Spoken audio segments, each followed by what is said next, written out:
แขวงบ่อแก้วจัดพิธีประกาศหับฮ้องเอาบ้านโพ้นสว่างและบ้านม้อนแหลมเป็นบ้านพัฒนาเพื่อเป็นการสืบสานวัฒนธรรมฮีตของประเพณีอันดีงามของชาติเหล่าเฮาโดยเฉพาะฮีต12ของ14ที่เคยปฏิบัติกันมา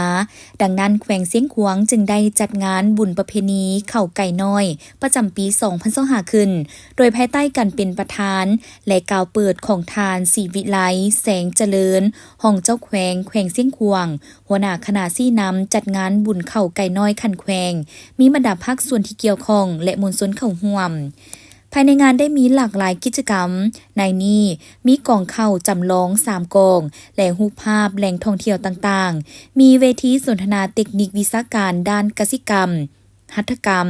มีงานตลาดนัดกสิกรรมหัตถกรรมอุตสาหกรรมและตลาดนัดทั่วไปมีการประกวดบ่าวทงไฮฮีนนางสาวเข่าไก่น้อยประกวดศิลปวรรณคดีห้องเพลงและงานคอนเสิร์ตนอกนี้ยังมีพิธีทางศาสนาซึ่งได้มีการตักบาตรหยาดน้ำและสู่ขวัญเข้าตามฮีตที่2บุญคูณล้านเข้าตื่มอีก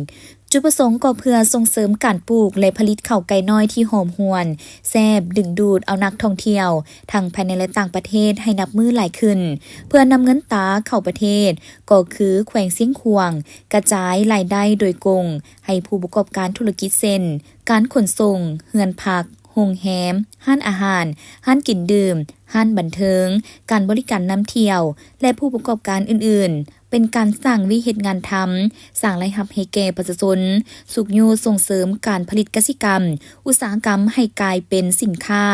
อีกด้านหนึ่งเพื่อปกปักรักษาอนุรักษ์วัฒนธรรมฮีตของประเพณีอันดีงามของชาติก็คือของประชาชนลาวบรรดาเผ่าชาวแขวงเสียงขวางให้อยู่คู่กับชาติลาวเฮาตลอดไป